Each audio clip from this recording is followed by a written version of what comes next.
Assalamualaikum warahmatullahi wabarakatuh. Hai teman-teman semua, masih dengan saya Bunga Rizka Amalia. Dan pada video kali ini saya akan melanjutkan tentang tutorial penggunaan software akuntansi yang bernama Accurate versi 5. Nah, untuk teman-teman semua yang baru bergabung, ada video pertama yang harus teman-teman tonton terlebih dahulu agar bisa paham ya. Nah, untuk nanti linknya akan saya letakkan di kolom deskripsi. Oke, kita mulai. Oke, baiklah teman-teman, kita lanjutkan step selanjutnya dalam menggunakan software Accurate versi 5 ini. Setelah kemarin kita terakhir sudah memasukkan daftar akun untuk perusahaan kita beserta dengan saldo awalnya. Nah, setelah seperti ini kita lanjutkan saja. Nah, dan akan muncul akun default mata uang. Nah, untuk diskon penjualannya pilih saja ini sales time diskon rupiah. Nah, oke. Kita lanjut. Daftar lain lanjut saja. Tipe pelanggan dan metode pelanggan lanjut. Nah, kita akan masukkan data pelanggan kita klik tambah. Nomor pelanggannya bisa dilihat di buku panduan halaman 33 ya. Jadi ini nomor pelanggannya C001 dengan nama pelanggan Pak Abdul. Pak Abdul. Nah, dengan beralamat di Pasar Raya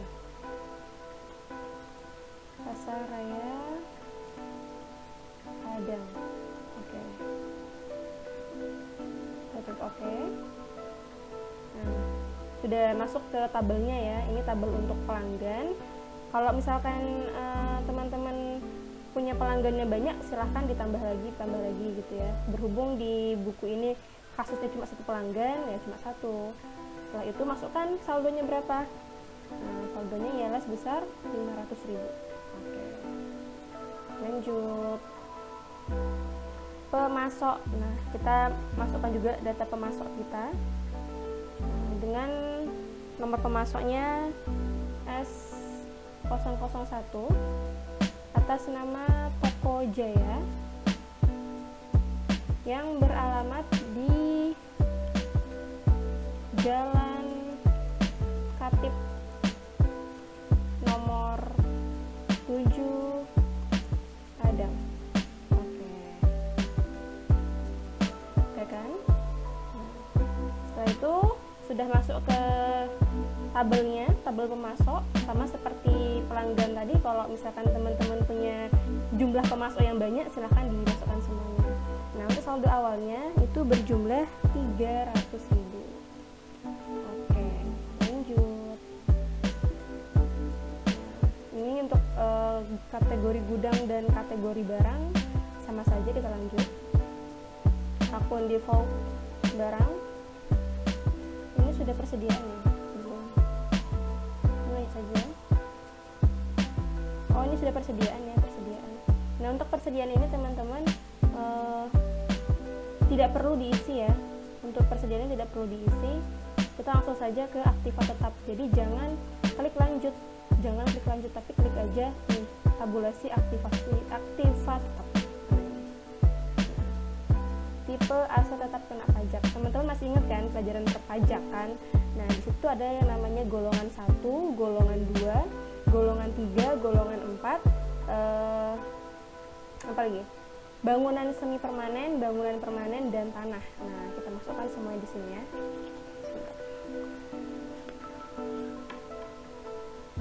Oke. Klik tambah di sini. Untuk tipe aktiva tetap pajak yang pertama, kita masukkan pertama golongan 1 dulu. Golongan 1. Metode penyusutannya ialah metode garis lurus dengan estimasi umur pajaknya 4 tahun. Oke, kita oke kan? Tambah lagi. Masukkan golongan 2. Golongan 2. Metode penyusutan pajaknya ialah metode garis lurus. Nah, dengan estimasi umur pajak yaitu 8 tahun. Oke. Lagi kita tambah golongan 3.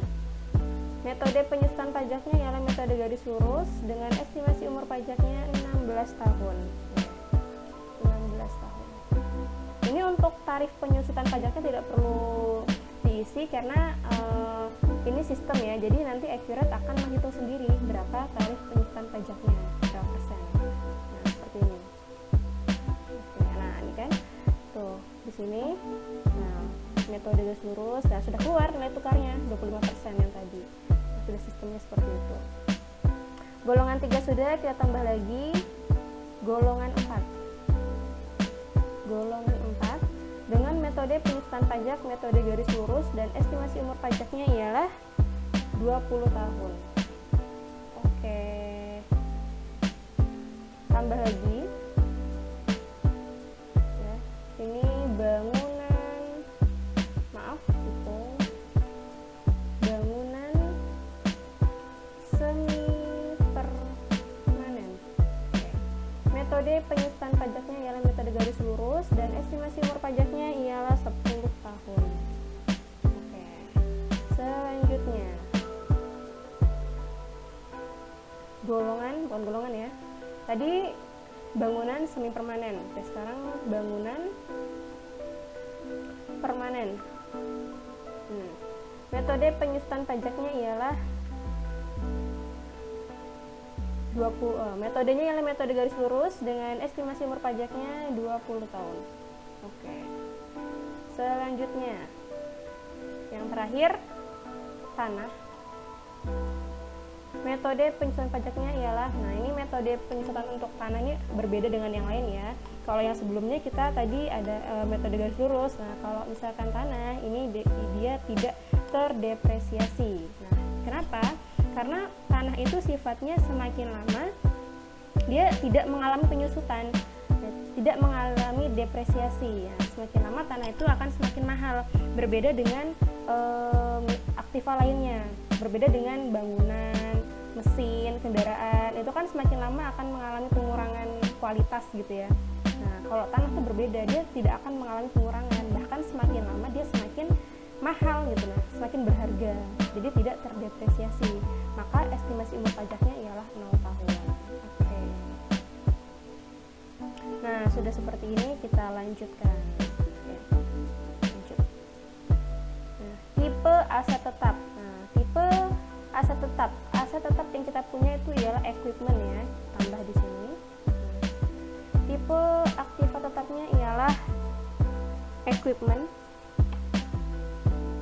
Equipment itu peralatan ya, equipment. Tipenya ialah golongan 2 ya. Equipment itu golongan 2. Nah, langsung keluar metode penyusutan pajaknya ya, metode garis lurus. Oke. Nah, sudah seperti ini, kita lanjut. Daftar aktiva tetap. Tambah ya. Aktivanya ialah P02. Tipe aktiva tetapnya ialah equipment. Tanggal belinya itu tanggal berdasarkan buku panduan itu tanggal 1 Maret 2016. Maaf, 2015. Nah, untuk tanggal pakainya kita asumsikan ketika kita beli kita langsung pakai, berarti sama ya tanggalnya ya. 1 Maret 2015. Keterangannya ialah apa? Harga perolehan peralatan. Kuantitasnya 1 sudah. Nah, nih. Umur bulan aktiva. Ini bukan bulan ya. Ini tahun. Kita bikin ini 5 tahun. Metode penyusutannya ialah metode garis lurus. Akun aktivanya ialah equipment. Akun akumulasi penyusutannya ialah accum depth of equipment. Dan akun beban penyusutan. Nah, ini kita tadi belum bikin akun beban ya. Nah, kita bikin dulu akun bebannya. Nih, akun baru, klik 2 kali. Kita masukkan dulu akun barunya. Tipe akunnya beban. Nomor akun beban itu 6 strip 2100 dengan nama apa tuh, depth of equipment expense. Kita oke kan. Setelah umum kita masukkan, ini umum sudah ya, kita masukkan lagi pengeluaran. Di sini ada. Nah, di sini kita harus. Oke teman-teman, kita lanjutkan. Setelah diisi pengeluarannya, nomor akun, tanggal, keterangan, dan jumlahnya 10 juta, kita simpan dan tutup. Oke, nah, ini dia. Satu, lanjut. Nah ini. Jadi teman-teman bisa dilihat ya di layarnya masing-masing. Kalau misalkan jumlah debitnya dan kreditnya sudah sama seperti yang saya bikin, berarti punya teman-teman semua sudah benar. Oke, kita lanjut. Nah, selamat, sekarang Anda siap menggunakan Accurate. Nah, kita sudah bisa menggunakan Accurate. Oke, selesai. Nah, selanjutnya kita akan mengisi transaksi ya, mengisi transaksi di bulan November 2016. Oke. Pertama, buka ini. Aktivitas. Lalu buka periodik. Oh, bukan. Buku besar ya, teman-teman ya. Buku besar terus bukti jurnal umum. Kita akan mengisi jurnal umum. Nah, ini dia. Jurnal voucher. Nah, voucher nomornya nggak apa-apa kita urutkan saja, misalkan dari nomor 1 gitu ya.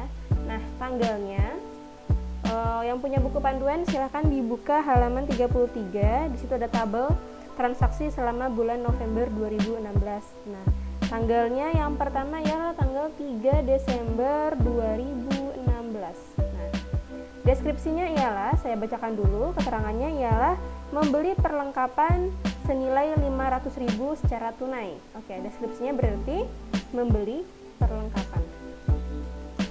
Membeli perlengkapan. Oke. Sekarang kita masukkan akunnya.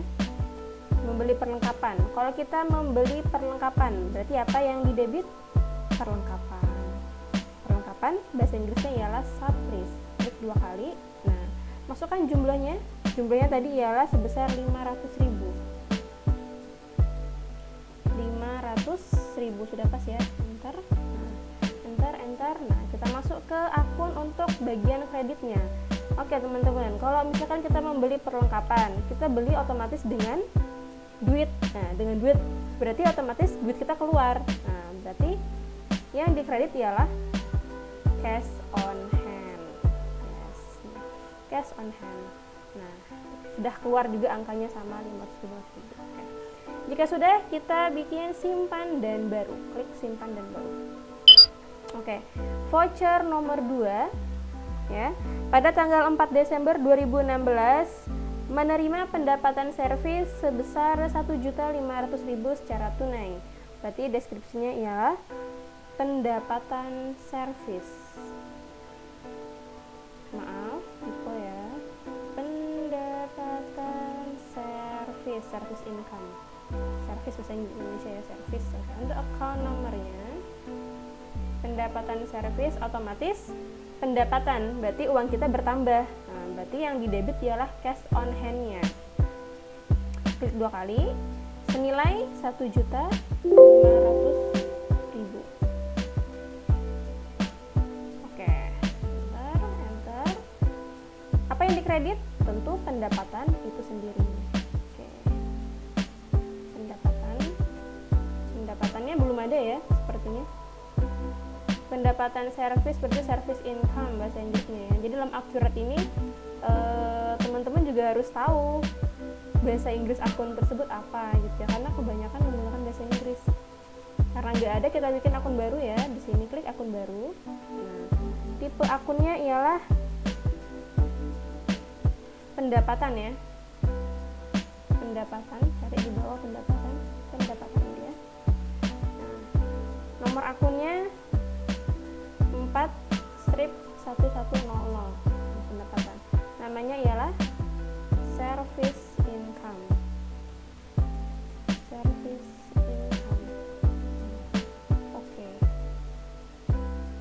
pendapatan sudah. Oke, jika sudah seperti ini kita simpan dan baru.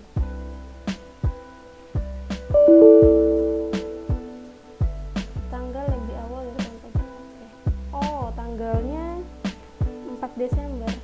Apa tadi salah ya? 4 Desember 2016. Oke, sudah. Untuk jurnal yang nomor 3, yaitu pada tanggal 10 Desember 2016, terpilih ya, 10 Desember 2016, menerima piutang pendapatan senilai 400.000. Oke, berarti deskripsinya ialah apa? Pembayaran piutang ya. Pembayaran piutang. Account nomornya, pembayaran piutang. Berarti ini ada seperti ini. Berarti ada orang yang berutang kepada kita gitu ya, piutang. Piutang berarti yang bertambah apa? Uang kita bertambah, cash on hand. Oh ya teman-teman, cash on hand. Cash itu tangan. Salah. Cash itu cash ya. Ada, secara fisik ada, on hand di tangan. Berarti istilahnya tuh uang fisik, uang yang berbentuk fisik yang ada di tangan, selalu siaga di tangan gitu. Bisa kapan saja bisa dikeluarkan, bisa dimasukkan. Cash on hand. Debitnya ialah 400.000. Saldonya 400.000. Bentar. Oke. Yang dikredit ialah apa? Piutang itu sendiri.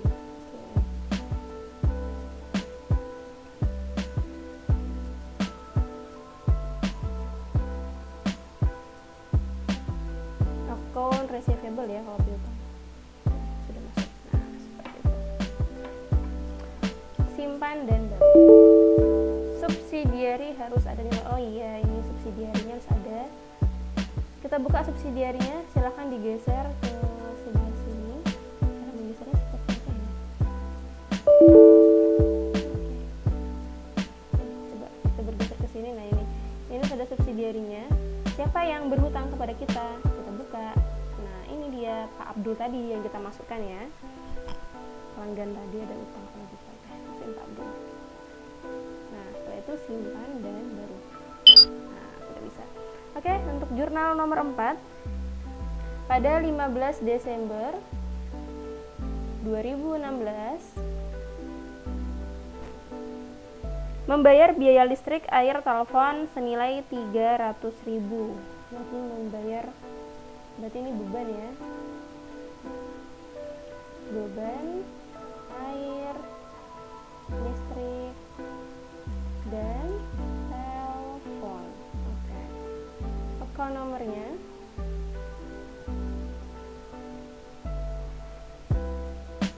ini berarti yang di debit ini nih ya, beban air, listrik, dan telepon ini belum ada kayaknya. Coba water kan nggak ada, kita bikin akun baru dulu. Oke, tipe akunnya ialah beban. Beban itu ya biaya yang dikeluarkan untuk menunjang kegiatan perusahaan. Beban. Terus nomor akun beban itu 6/1100. Namanya ialah water, telepon, ya kita singkat aja, and listrik, bahasa Inggrisnya listrik, electric, expense ini artinya beban ya, biaya. Oke. Nah ini dia, senilai berapa tadi? 300.000. Enter. Oke. Lalu yang kedua, kita masukkan apa yang dikredit. Kalau kita membayar berarti kas kita keluar, uang kita keluar. Nah, kalau uang kita keluar, tempatnya dikredit. Berarti ini yang akun kreditnya itu ialah cash on hand. Nilai 300.000. Oke, simpan dan baru. Oke, teman-teman, untuk voucher yang nomor 5. Kita ulangi ya. Pada tanggal 17 Desember 2016 membayar utang senilai 250.000. Oke, ini sudah kita bikin tanggalnya 17 Desember 2016. Deskripsinya ialah membayar utang. Account numbernya membayar utang, berarti apa yang di debit? Account payable. Nah, account payable ini artinya utang ya. Masukkan angkanya berapa? 250.000. Apa yang di kredit? Yang di kredit tentunya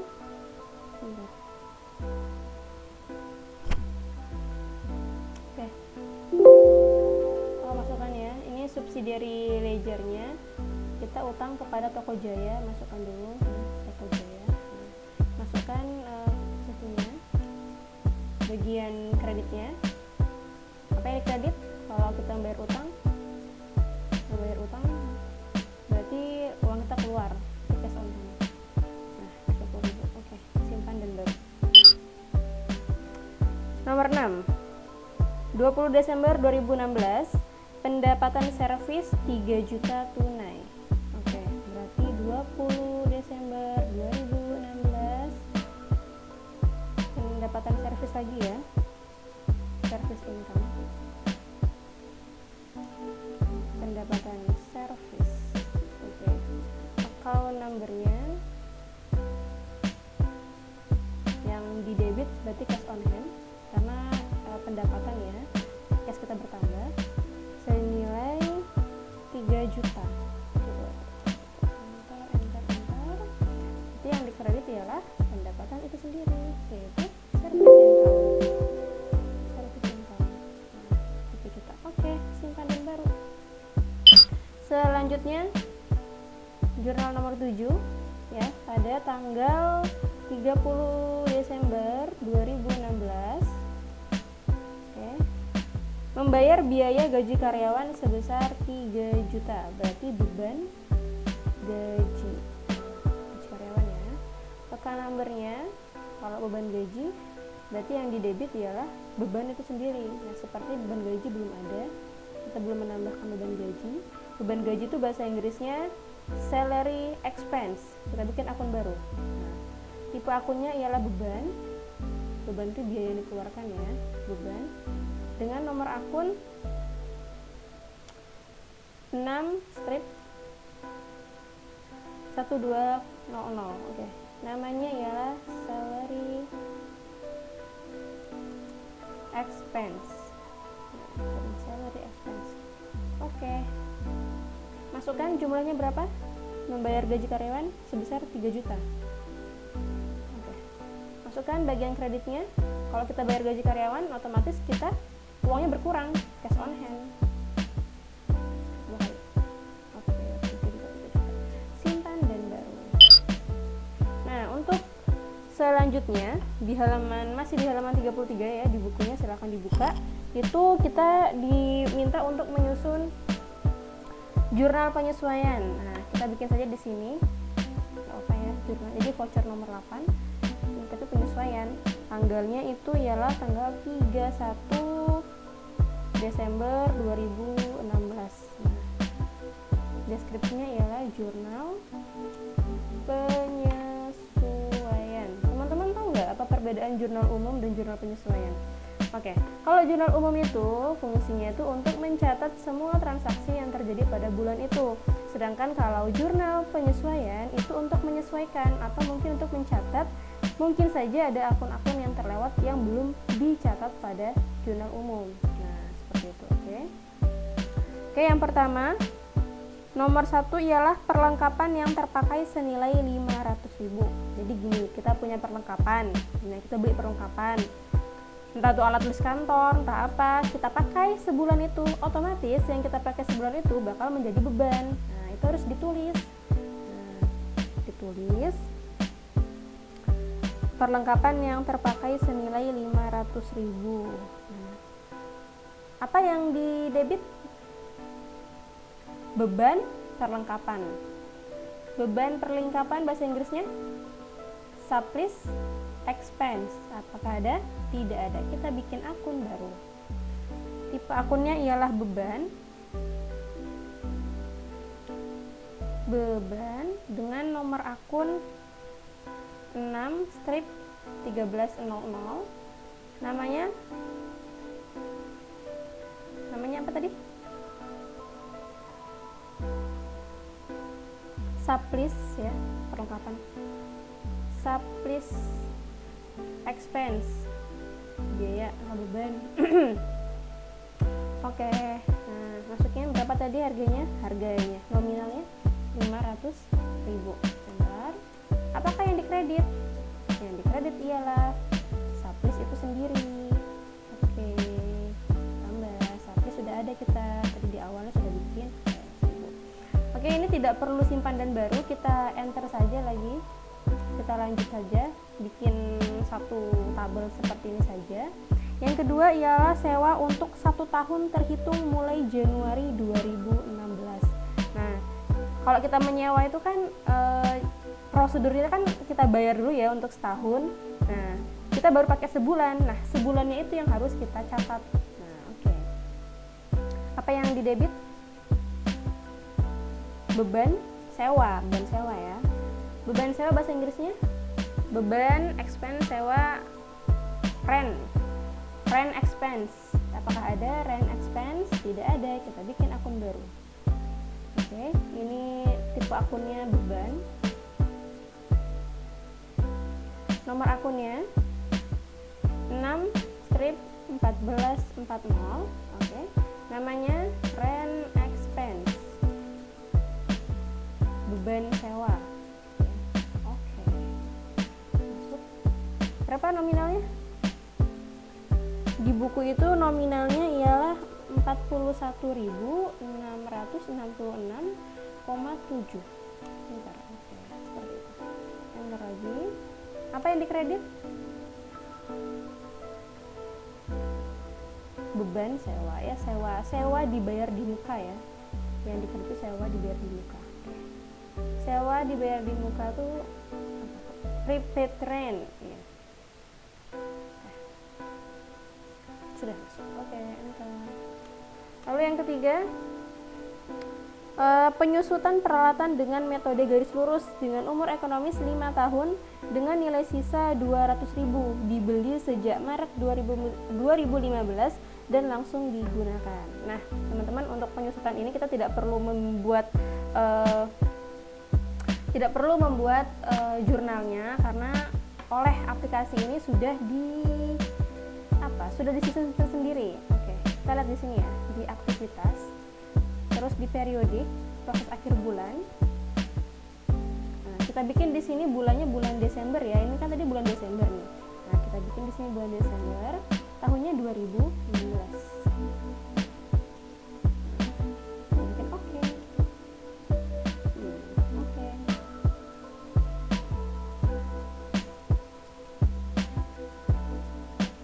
Nah, nanti ini sudah masuk dia di laporan keuangannya. Setelah itu kita simpan dan tutup ya, simpan dan tutup.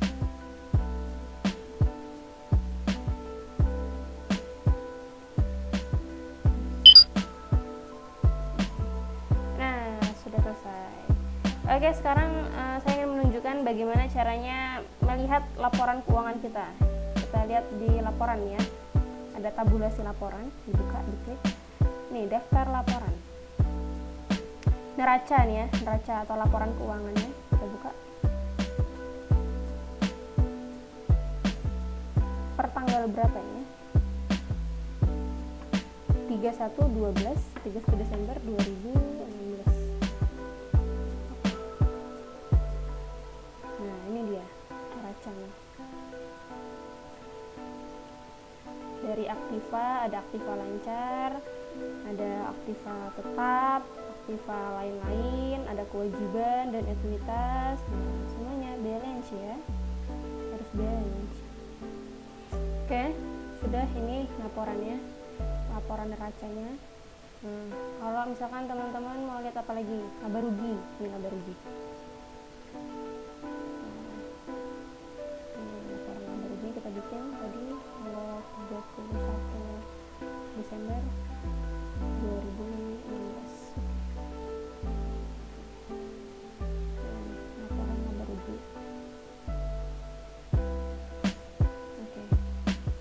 itu ya teman-teman.